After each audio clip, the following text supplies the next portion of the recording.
baby. Esta noche yo quiero, baby, volver a repetir. Hoy quiero más. Hey guys, welcome to another episode of Stuck in a Truck. I'm on the road, so you're going to have to deal with me driving a little bit. But one of the main reasons why I went live before I was able to park the car was because I want to talk about steps of success, right? So one of them is always being on time.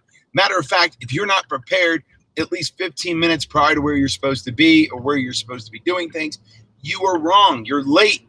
These are signs of failure. These are signs that you're not planning ahead. You're not getting your points. So when we think about how do we get ahead, where do we go, we need to start putting the processes in place to really lock you in. And then a lot of times we come across where when we wake up, we're down and out, we're feeling dreary, it's raining out, my bones ache, my muscles hurt, I don't feel like doing certain things, and it gives us millions of reasons to delay ourselves, right? Well, this is where we have to learn how we can put steps in place to really get us going. So for me, I love listening to Spanish music. It's a lot of times it's upbeat. It cheers me up. It reminds me of Puerto Rico. It does tons of different little things that immediately, no matter what the weather is, it benefits me to really fire me up. The other thing I do is I typically listen to either a podcast and or educational information while I'm waking up in the morning. And that's also how I close out my day. The reason for that is that you never want to find yourself being stagnant when we come into how to get ahead, right? So education doesn't stop when you finish high school or college or things like that, or trade schools. Education stops when you stop learning. It stops when you've given up. And the biggest thing that you have to remember is knowledge is not power. Knowledge is sustained power. It is waiting for you to use it.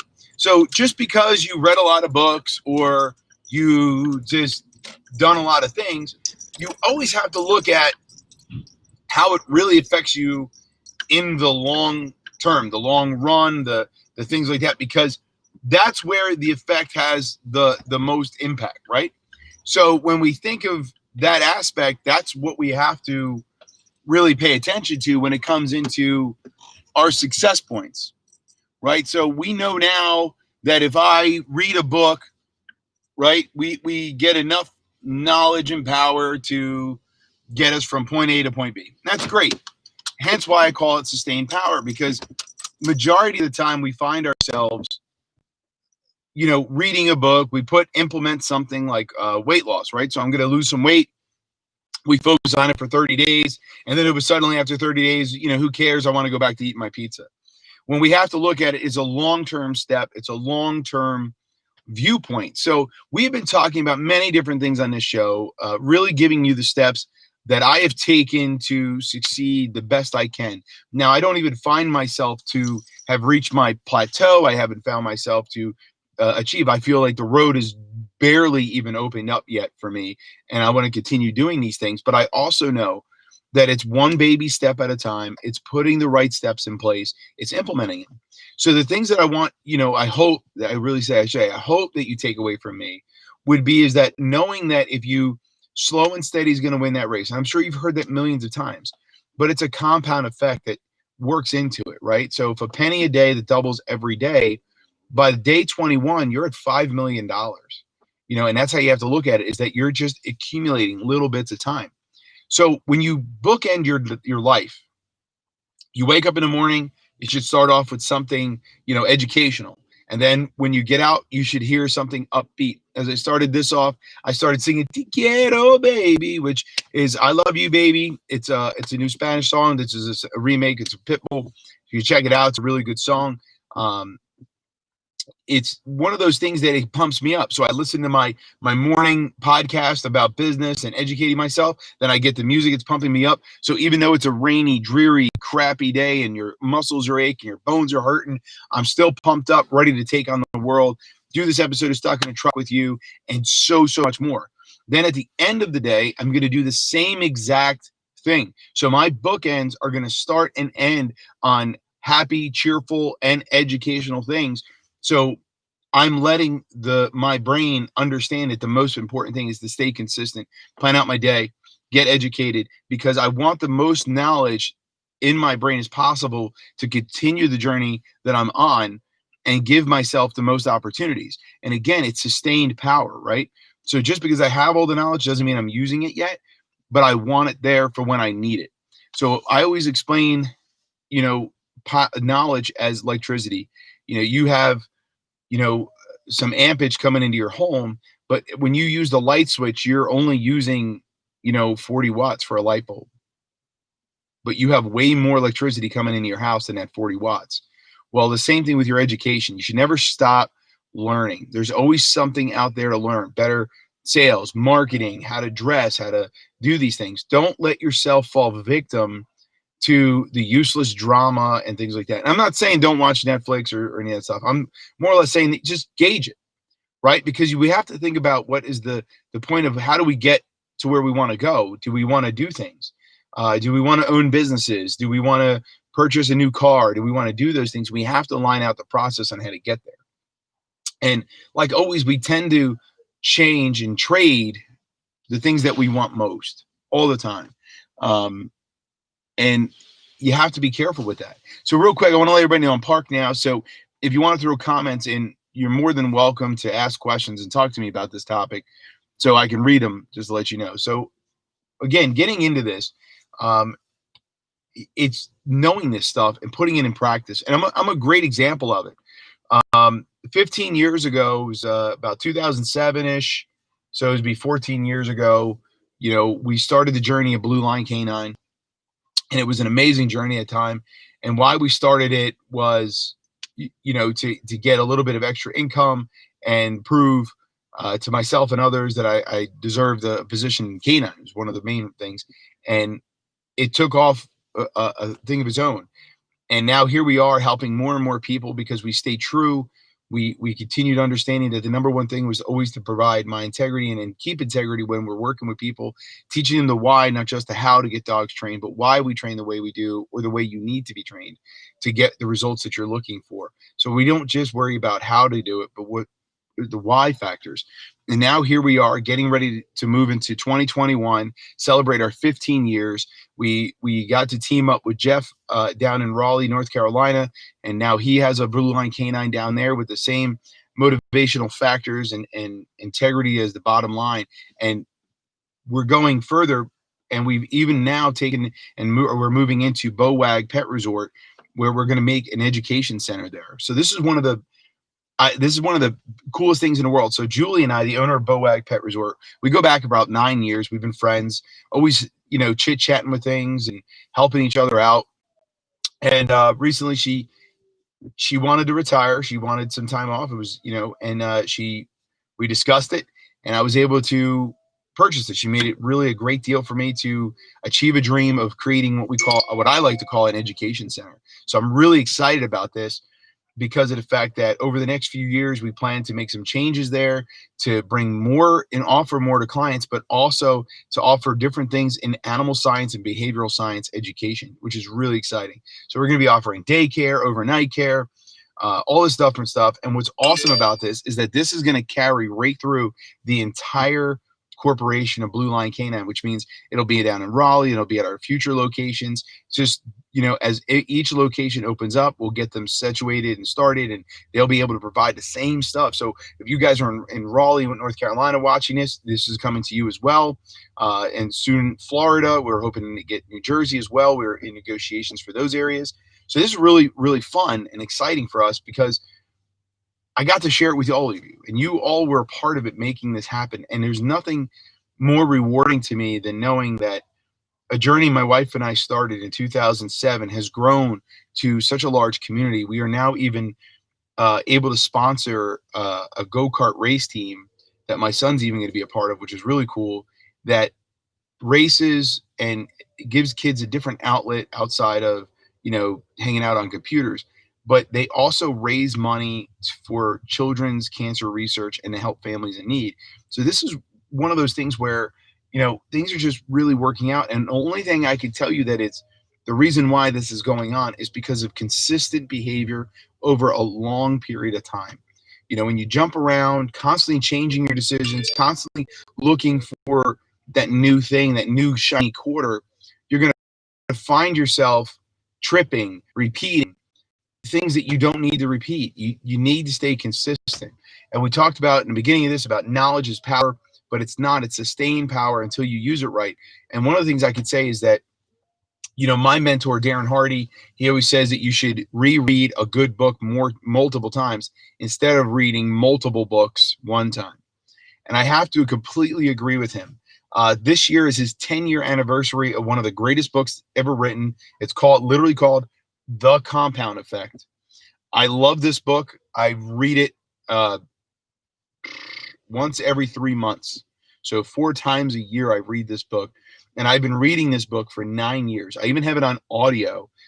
So if I don't have time to read, I can literally let it play in the background while I'm working on different stuff. So if you are looking for a book to read, I'm going to highly suggest Darren Hardy's Compound Effect. It's his 10-year anniversary. I've even gifted this to people that are becoming entrepreneurs. It is that good of a book. It really does open a lot of stuff. And you'll see that getting this information, repeating this information is the key. Because when you put the disciplines in place, you will be successful. Just like in dog training, remember, if you have to do this stuff consistent, so that way you get the result you're looking for, it stays there longer through a Pavlovian classical conditioning, and you will see the levels of success come there. So 30, 60, 90, it's going to take 30 days for you guys to change your habit, 60 days to enforce it, 90 days for your muscle memory. Get on this, lock and load this. You got this, because if I'm doing it, you can do it. There's no joke to that. All right. I'm the hardest working lazy man you'll ever meet in your life. All I do is look forward to hanging out and doing nothing. So I know you guys can do it too. It's what it comes down to. So get out there, get interested, get that book, Compound Effect. I'm telling you, it's going to be the best thing in the world. If you don't want to get it, no problem. I'll tell you everything you need to know anyway. So just stick with us with Stuck in the Truck. You're going to love moving forward. And again, I am able to read comments. So if you guys are watching, you have questions, your thoughts, this is where it comes down to. You know, it's not about, you know, who's better, who's worse. Don't get jealous. It's about one step. You know, I had somebody tell me the other day, they go, hey, Mike, you know, I'm 27 years old. You know, it's too late for me. I mean, are you kidding me? You're 27. It's the best time. Get going. This is it. Then I had somebody else. Well, I'm 48. It's too late. What? 48? You're just getting started. Stop comparing to other people. It's completely irrelevant what others are doing unless you're trying to be them. Then if you are trying to be them or accomplish the things that they've accomplished, listen to them. If you want what they have, listen to them. They're going to tell you how they did it, which means you can repeat it, which means you can do it faster than them. Hence, read the right books, get the right knowledge, utilize the right information to get you where you need to be. If you want to be an entrepreneur, go hang out and be around entrepreneurs.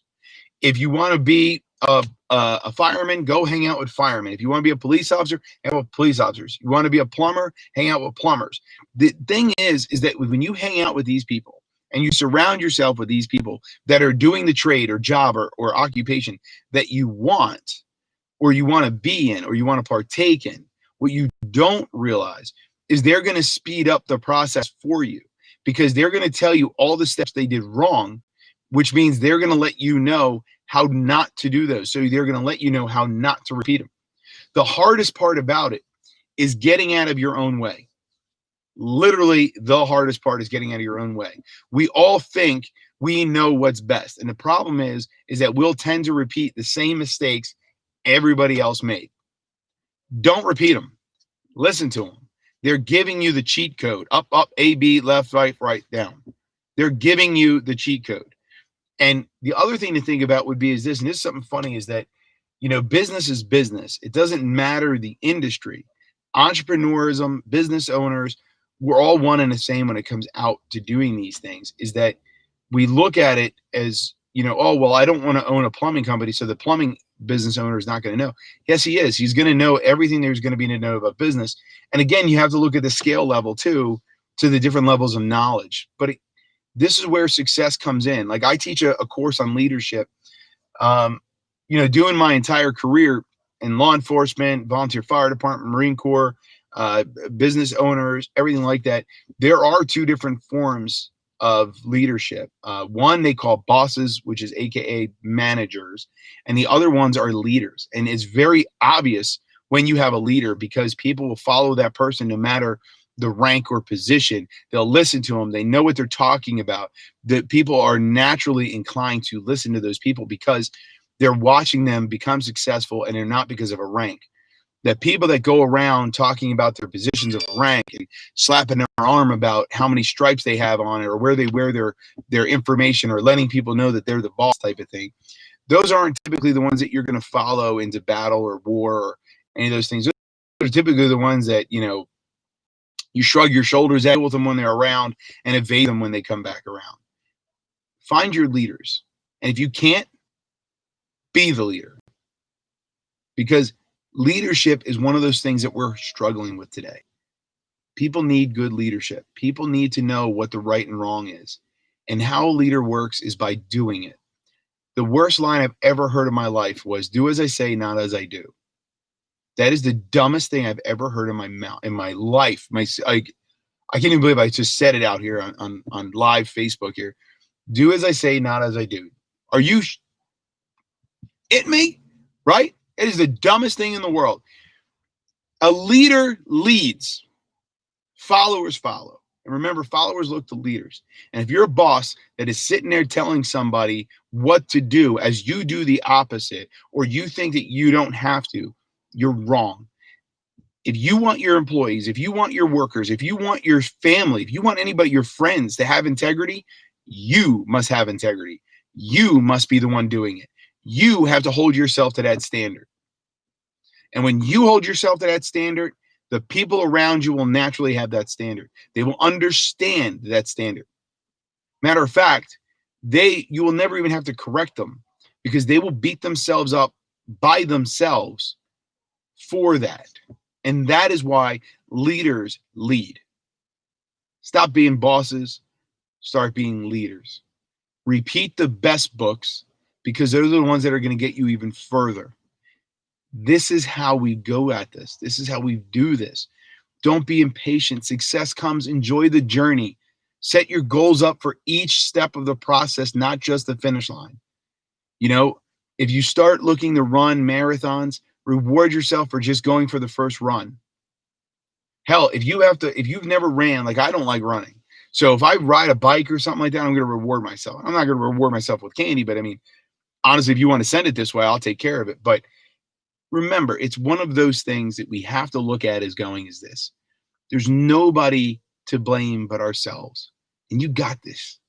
I know you do, or you wouldn't watch this. You wouldn't listen to this. Stuck in a Truck is all about getting ourselves out into the world. I started the Stuck in a Truck because a friend of mine told me that with today's technology, we have the blessing of telling our kids and our future generations real good messages that we want them to know before we're gone or after we're gone. And it really started out, I was stuck in traffic and I had stressed out, and that popped in the back of my head. So I decided to face one of my biggest fears, which is judgment from the general public. I was so afraid of trolls. I was so nervous and scared. I was beaten down over what people might think of me or say about me. You're fat, you're ugly, you're stupid, you cuss, you're no good. So I took a deep breath and I hit Facebook Live and I said this 60 weeks ago. And I did this. I did Stuck in a Truck. And I started giving a little bit of inspiration. And it was a minute long, then it was 3 minutes long. And now I think we're around a half hour long, something like that, give or take. And the best part about it is that these are going to be recorded forever. Seriously, forever. And the nicest thing about it is I look back on history as a huge history buff, and I would love to have heard certain people talk and give information and really get their perspective from their point of view at the time. And obviously we're not going to get it. But my kids, my grandkids, my kids' grandkids, when I'm gone, these will be here. They will be able to hear me, see me, talk to me in that sense where they get to know these same messages. And that's why we do this. So I really suggest you do the same, because there's a great impact we can all leave here on planet Earth. Take care of it. Take care of yourselves. Push for the next step. Become the leaders that you want. That way that we can stop the BS and we can continue moving forward. Guys, this is the end of this episode of Stuck in a Truck. Thank you for being here for 60 episodes. Thank you for being here on the journey as Blue Line Canine continues to grow. It means the world, absolute world to me. I look forward to bringing on guests here in the future. So I'll see you guys next week for another episode of Stuck in a Truck.